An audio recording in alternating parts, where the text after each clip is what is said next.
Le code cryptique caché dans les chiffres de Béal révèle-t-il les secrets des francs-maçons? Les 6 fées de Béal ont défié les chasseurs de trésors pendant près de 200 ans.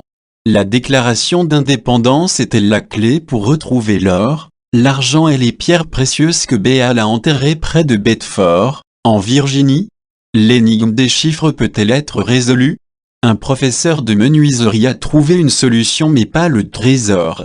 Béal Striazur à Freemasonstall de Dan Manteau identifie le docteur Robert Maury, franc-maçon de toujours, deuxième poète lauréat franc-maçon et père de l'ordre de Leicester Star, comme l'architecte des documents Béal.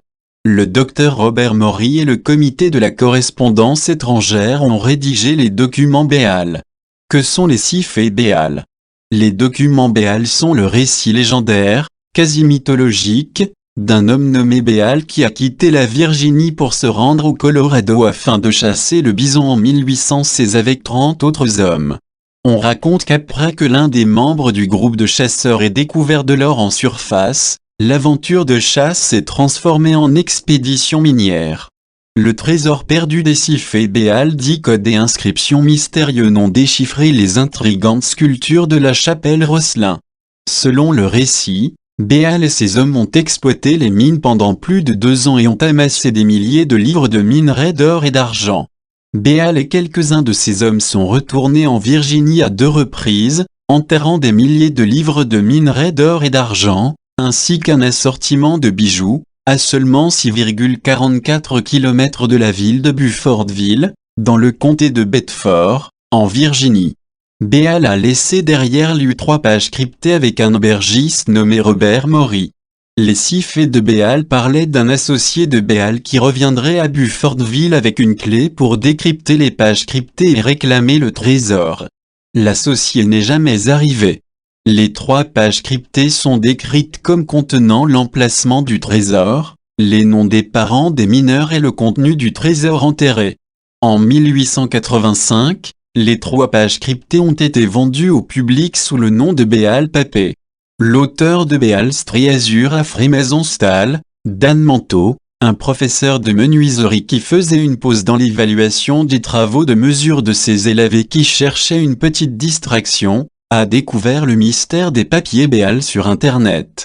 Il a lu un résumé des 6 fées Béal et a été intrigué. Il a imprimé une copie du chiffre du trésor, également connu sous le nom de C1. Trouver des coordonnées et les premières impressions de Manteau l'ont amené à traiter les chiffres de C1 comme des relèvements de route et des coordonnées de géomètre. Le processus de traçage a produit une représentation graphique qui semblait être une route ou une rivière se déplaçant dans une direction nord-est.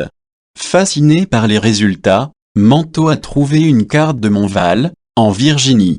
Montval, anciennement connu sous le nom de Bufordville, était l'endroit où le trésor présumé de Béal aurait été enterré. Après avoir cherché sur la carte une route ou une rivière au nord-est, il a identifié Nordgos Creek comme une correspondance possible.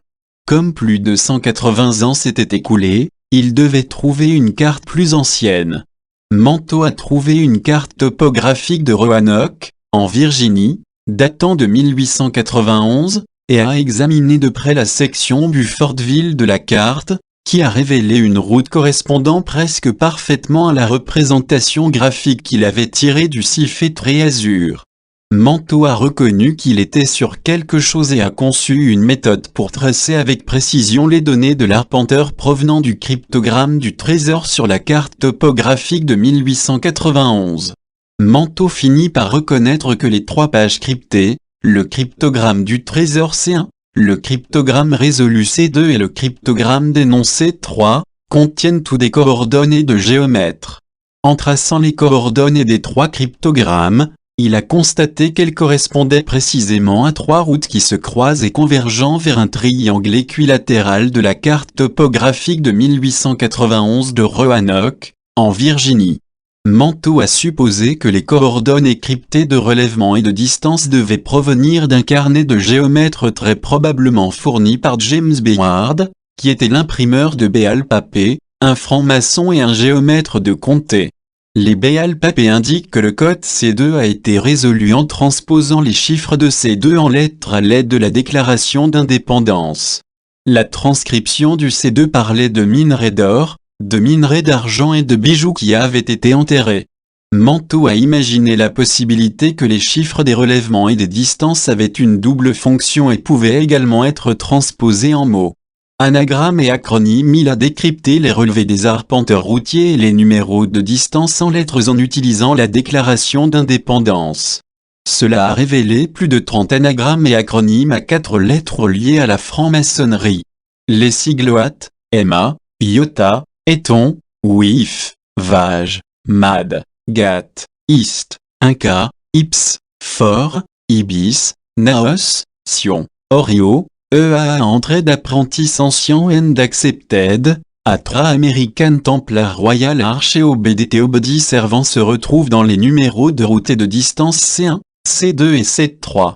En outre, Manteau a découvert que chacune des 3 pages de chiffrement contenait des champs de chiffres intégrés qui n'avaient pas d'indication routière traçable.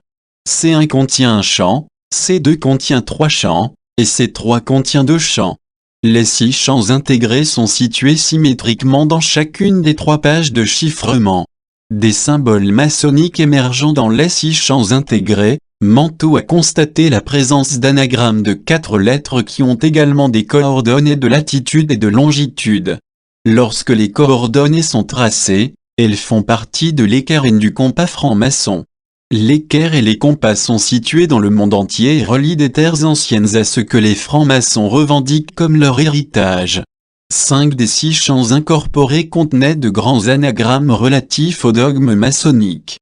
2 autres champs contiennent des notations de lettres géométriques qui représentent le bouclier de David et le symbole de l'ordre de l'Eastern Star.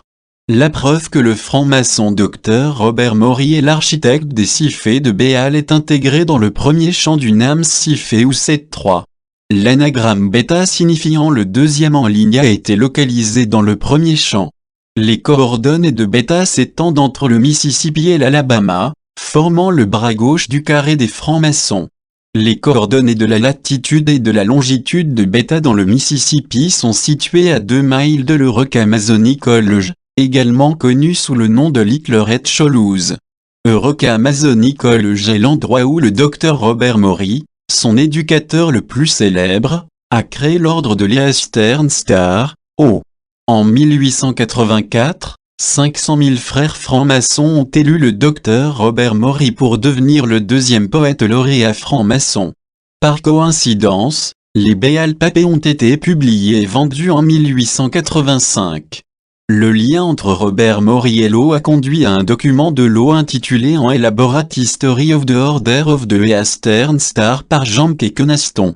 La Chine offre $15 000 pour chaque caractère déchiffré du texte mystérieux sur les ossements d'un ancien oracle. L'énigmatique et indéchiffrable manuscrit Voynich n'est probablement pas un canular. Des liens maçonniques cachés avec le légendaire trésor de Highland d'une histoire élaborée de l'ordre de l'Eastern Star mentionne une Mary Béal comme grand secrétaire de l'eau dans l'Illinois, 1882, 1891, et son mari George H. Béal, un maçon du 32e degré. Mary et George ont tous deux passé plus de 2 ans au Colorado alors que George combattait la tuberculose dans les années 1880 avant sa mort. Les papiers de Béal identifient également le Colorado comme l'endroit où le trésor a été extrait. Une histoire élaborée de l'ordre de l'Eastern Star a noté dans les procès-verbaux des réunions de l'eau le traitement des matériaux maçonniques qui devaient être cryptés et distribués à ses loges et les originaux détruits. Une histoire de franc-maçon. Le comité de la correspondance étrangère, CFC, a été découvert sous la forme d'un anagramme de 12 lettres incorporées à la fin des numéros de route et de distance du siffet Triazur sous le nom de CFC Whitstop. Les fonctions du comité de correspondance étrangère sont de répondre à toutes les communications avec d'autres loges, d'enregistrer et de rapporter toutes les activités annuelles, de maintenir tous les dossiers de la loge, et d'effectuer des recherches selon les instructions. C'est essentiellement la branche littéraire du système de la loge. L'histoire de Béal Striazur à Frimaisonstal fait écho au voyage des découvertes dans l'ordre où Manteau les avait trouvées. Béal Striazur à Frimaisonstal présente un récit rigoureux des méthodologies utilisées et des liens que chaque solution a avec la littérature maçonnique. Après avoir terminé Béal Striazur à Frimaisonstal, le lecteur conclura qu'il n'existe pas de trésor d'argent ou d'or, mais seulement des francs-maçons du XIXe siècle.